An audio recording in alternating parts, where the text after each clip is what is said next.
কুরিন কিংবা অনাদায়ী পাওনা আমাদের হিসাব বিজ্ঞানের অন্যতম সোজা একটা টপিক হলেও আমাদের বিভিন্ন মারপ্যাচ জটিলতার কারণে আমরা কিন্তু এই অধ্যায় বা এই টপিক নিয়ে আমাদের বিভিন্ন ধরনের সমস্যার সম্মুখীন হতে হয়। তাই আমরা আজকের ক্লাসে কুরিন বা অনাদায়ী পাওনা যেটাই বলো না কেন সেটার সম্পূর্ণ ইতিহাস জাবেদা সহ ইন ডিটেলস আমরা দেখে নিব। সো কুরিন জিনিসটা কি? কুরিন বা অনাদায়ী পাওনা হচ্ছে দেনাদারের যেই টাকাটা আদায়যোগ্য না। তার মানে আমি যদি তোমাদেরকে বলি যে আমার দেনাদার ছিল 100 টাকা, সেই 100 টাকা থেকে আমি 2 ভাগে 50 টাকা আর 20 টাকা পাইছি। সো আমার দেনাদার ছিল এখানে 100 টাকা, আমি পাইছি টোটাল কত টাকা? আমি এখানে টোটাল 70 টাকা পাইছি, কিন্তু বাকি 30 টাকাকে আমার এখনো পাই নাই। সো এখানে দুইটা বিষয় কাজ করে। এক, আমি যদি না পাই তারপরও আমরা তাদেরকে প্রাপ্য হিসাব বা দেনাদার হিসেবে ধরে নিব।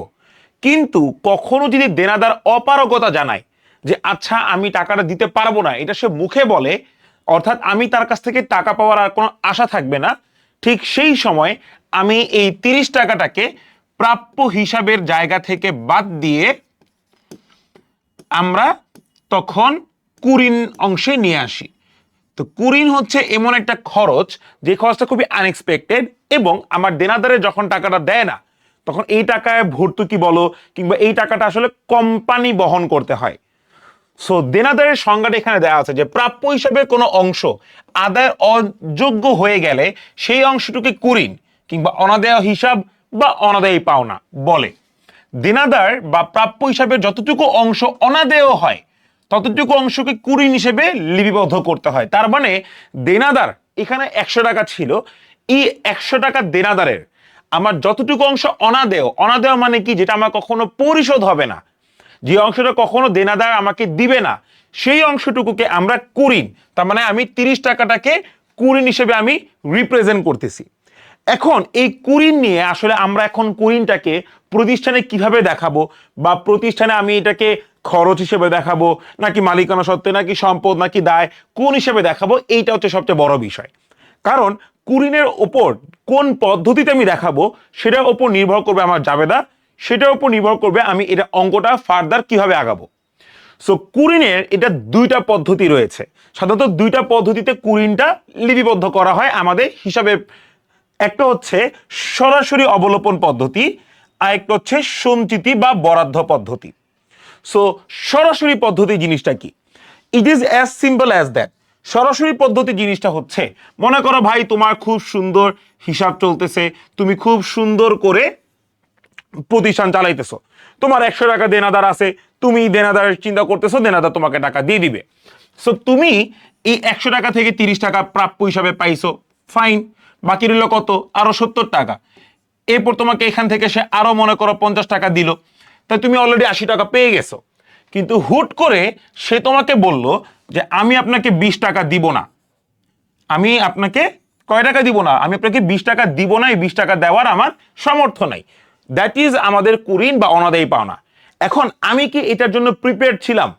যে আমাকে যখন হুট করে বলা হইলো যে আচ্ছা, হুট করে যখন আমাকে বললো যে আচ্ছা আমি আপনাকে টাকাটা দিতে পারবো না, আমি কি এর জন্য কোনো প্রিকশনস নিছিলাম? যেরকম আমরা আমাদের ডেইলি লাইফে আমরা অনেক সময় একটা আলাদা ব্যালেন্স, আলাদা ফান্ড রেখে দিই যে আচ্ছা আমি অসুস্থ হয়ে গেলে এই ফান্ড থেকে আমি খরচ করব, কিংবা আমি আমার 2 বছর 3 বছর পর বিয়ে হবে, এই বিয়ের জন্য আমি আলাদা একটা ফান্ড রাখবো, সেখানে আমি টাকা জমাবো।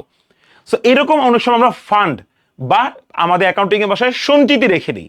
কিন্তু এই ধরনের সিচুয়েশনে আমরা কি এরকম কোন ধরনের সঞ্চিতি, ফান্ড, প্রিকশনস কি ছিল না। আমাদের এই 20 টাকা সে দিতে পারবে না, তা 20 টাকা না দেওয়ার কারণে আমি এই 20 টাকাটাকে সরাসরি কুরিন খরচ হিসেবে দেখাই দিছি। কি হিসেবে দেখাই দিছি? কুরিন খরচ হিসেবে দেখাই দিছি। তাহলে খরচ হিসেবে দেখানোর ফলে কি হয়েছে জানো? খরচ হিসেবে হওয়ার ফলে এই টাকাটা দিন শেষে পরিশোধ করবে কোম্পানি নিজের এক্সপেন্স বিয়ার করে। সো দ্যাট ইজ ওয়াই কুরিন যখন খরচ হয় তখন আমরা কিন্তু সেটা পরিচালন ব্যয়ের মধ্যে লিখি কুরিন খরচ, কারণ এটা আমার কোম্পানি এক্সপেন্সটা বিয়ার করতেছে। আমি আলাদা কোনো সঞ্চিতি, আলাদা কোনো ফান্ড রাখিনি যেখান থেকে আমি ব্যাকআপ প্ল্যানে নিয়ে আসবো। সো দ্যাট ইজ ওয়াই আমার এই সময়টা হইলে, আমার যখন কোনো সঞ্চিতি না থাকে, আমার যখন কোনো আলাদা তহবিল না থাকে, যখন তখন আমার যদি কুরিন খরচ হয়, এই খরচটা সরাসরি আমরা কই লিখি? আমরা পরিচালন ব্যয়ের মধ্যে লিখি। ঠিক অপর প্রান্তে আমি জানি, আমি আজকে 10 বছর ধরে ব্যবসা করতেছি, আমি জানি কিছু ছেঁচড়া কাস্টমার থাকে যারা আমাকে কখনোই টাকা দিতে চাবে না, কিছু টাকা মাইনা দিবে। তো এই জন্য আমার প্রফিটের যে অংশ হয়, সো মনে কর তোমার প্রফিট হয়েছে আজকে 10,000 টাকা। তো তুমি চিন্তা করলা যে ভাইয়া 10,000 টাকা প্রফিট হয়েছে, এখান থেকে আমি কিছু অংশ আলাদা তহবিল করে রেখে দিব। আমি আলাদা তহবিল করে রেখে দেওয়ার ফলে কি হচ্ছে, আমি যে কোনো বিপদ আপদে আমি সেই তহবিলের টাকাটাকে কাজে লাগাইতে পারতেছি। সো ব্যবসায়ীরা যারা প্রফেশনাল তারা আলাদাভাবে একটা তহবিল রেখে দেয়, যেই তহবিলটা মূলত কুরিনের ক্ষেত্রে কাজে লাগে। যে আমার আজকে একটা দেনাদার টাকা নাই দিতে পারে, দেনাদার টাকা মাইরা দিতে পারে, তো সেই জায়গায় যাতে কোম্পানির এক্সপেন্সটা না দেখা যায় বা কোম্পানির উপর একটা বার্ডেন না তৈরি হয়, এই জন্য তারা তাদের লাভের অংশ থেকে একটা অংশ আলাদা তহবিল করে রেখে দেয়। কি করে রেখে দেয়? তহবিল করে রেখে দেয়। সো এই তহবিলের কাজটা কি? সো মনে করো ঠিক একই প্রসেস, তুমি ধরো যে তোমার 100 টাকা ছিল দেনাদার, এখান থেকে তুমি খুব সুন্দর মতো 60 টাকা পাইছো আরামসে। কিন্তু হুট করে একজন এসে বললো যে ভাই আমি তো আপনার 30 টাকা দিতে পারবো না। সো এই 30 টাকা যদি তোমাকে না দিতে পারে, তুমি কি নিজের গাটের থেকে দিবে? কোম্পানি কি নিজের খরচটা বিয়ার করবে? না, কোম্পানি তখন করে কি, যে আচ্ছা আমাকে এই 30 টাকা সে দিতে পারে নাই, আমি এটাকে খরচ হিসেবে দেখাবো না, আমার যে আলাদা একটা তহবিল রাখছিলাম এই তহবিল থেকে আমি টাকাটা এখানে ট্রান্সফার করব। তার মানে আমি দেনাদার 100 টাকাই দেখাবো, আমি কোনো আলাদা খরচ হিসেবে আলাদা কোনো এক্সপেন্স দেখাবো না, আমি তহবিল থেকে এই জায়গাটা ফান্ডটা ফিল আপ করবো। সো এইটা হচ্ছে সঞ্চিতি বা তহবিল পদ্ধতি। তার মানে আমি একটা কোম্পানিতে আমি কুরিনের জন্য আলাদা একটা সঞ্চিতি বা রেখে দিচ্ছি, যেটা আমাকে বলা হয় প্রিকশনস হিসেবে। আর আরেকটা হচ্ছে যে ভাইয়া আমি হইলে আচ্ছা ঠিক আছে বাদ, এটা আমার কোম্পানি খরচ, আমি মনে করবো আমি 20 টাকা দান করছি, আমি মনে করবো 20 টাকা আমার উদা হয়ে গেছে বা কিছু একটা হয়েছে, ক্ষতি হয়েছে বা সামথিং।